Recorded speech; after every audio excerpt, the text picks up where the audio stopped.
With DOS for Excel, you can quickly and simply convert numbers into English words. Navigate to DOS in the ribbon, then Text, then click on Write Amounts. Select your range of the numbers that you want to convert into words.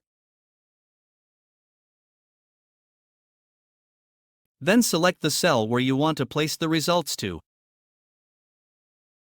Then click on Apply. It will convert all selected numbers into English words and set the currency into dollars and cents by default.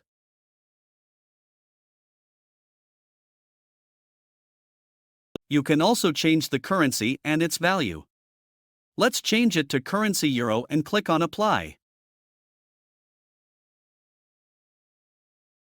The converted currency words have been changed into euro now.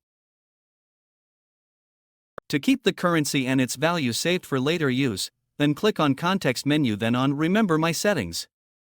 Every feature in DOS for Excel has a menu help button that takes you to our website where you can find additional guides and video tutorials.